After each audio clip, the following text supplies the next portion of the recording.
He's a safety valve for the Philadelphia offense. Must have had his fill of chocolate chip cookies last night. He can live on those things. Does Cheek.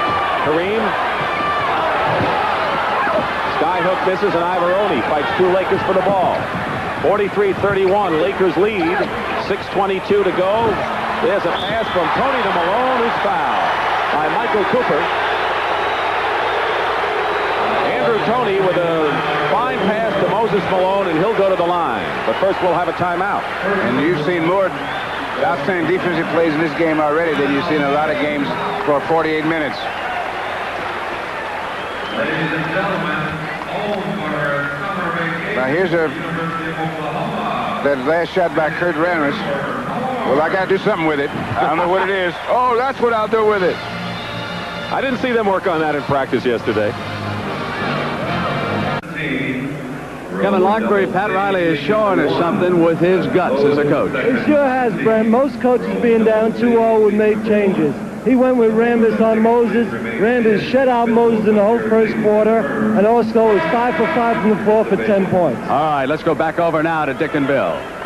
Thank you very much, Brent. Don't forget at halftime, Kevin and Brent will assess this game a little deeper. Pat O'Brien will also be with us.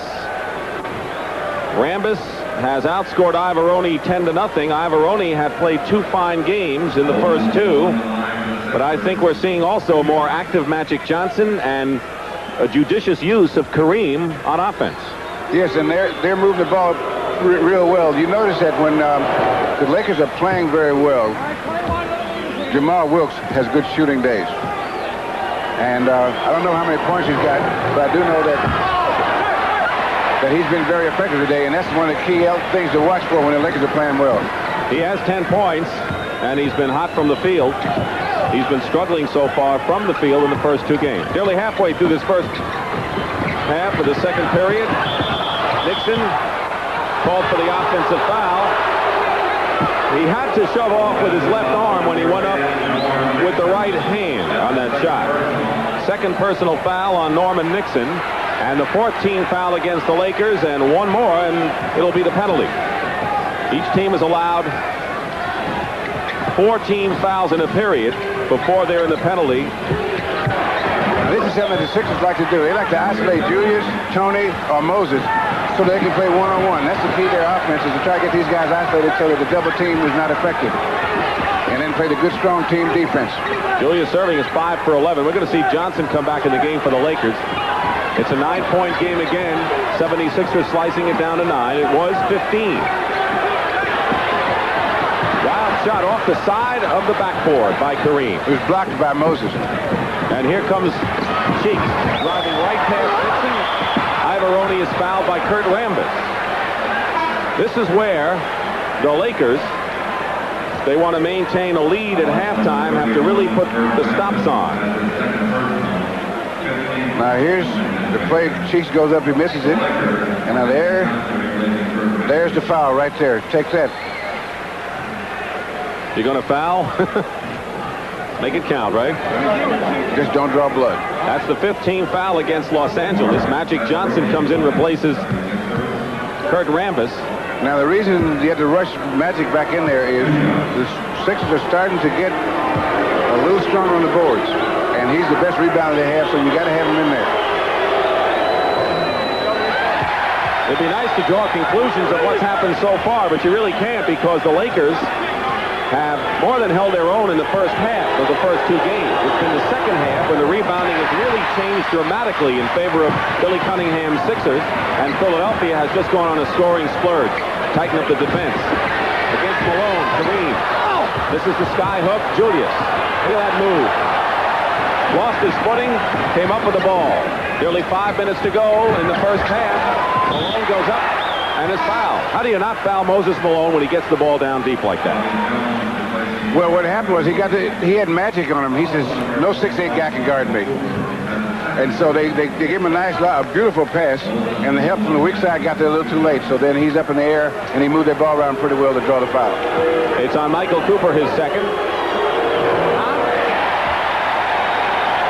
Bobby Jones back in. Ivoroni went out.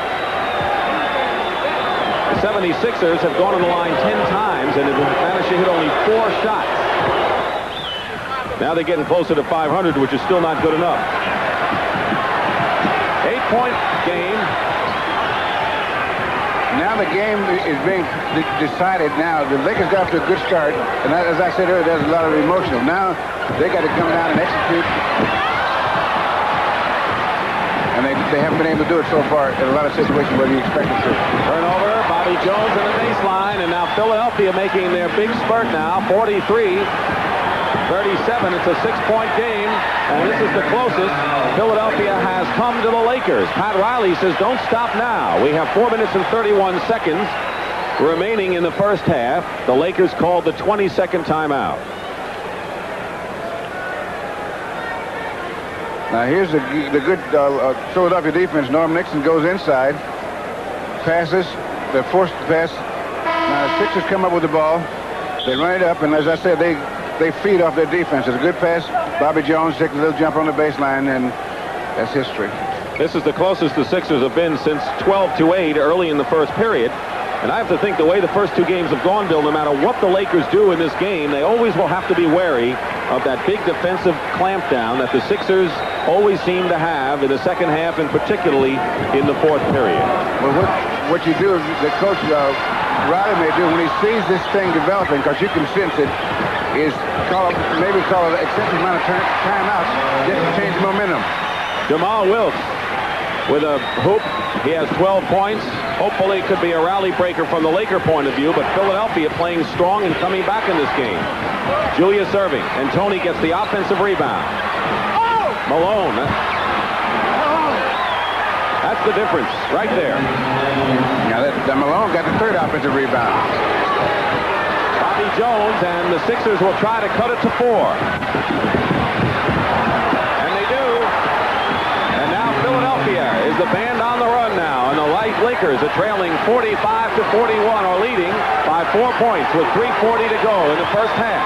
So a 15-point has been shaved to 4 now. Magic hits outside. Now this is what the Lakers are going to have to do. They're going to have to keep fighting the Sixers off. Get those key baskets that stop these tremendous offensive runs that are set up by the defense.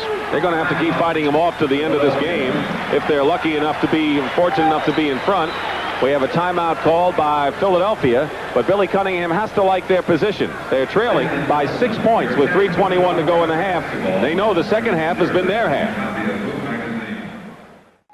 You know, key man for the Lakers has been Magic Johnson, not only what he's done on the court, but his absence. He went out of the game with L.A. ahead by 14, 43-29. While he was out, Philadelphia cut it 8, then extended it to 12-2 as part of that spurt before the Lakers hit a couple of field goals. And when they did, Magic was part of it. Well, when he's running the offense, it's a little more difficult to shut it down.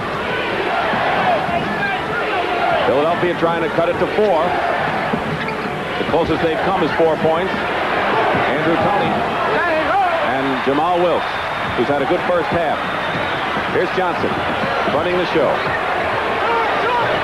He's short. Malone gets the outlet pass to Andrew Tony, and that's as easy as that. That shot to the offense, it wasn't in the flow, so there was no chance of an offensive rebound, and that's when you guys really get a fast break going.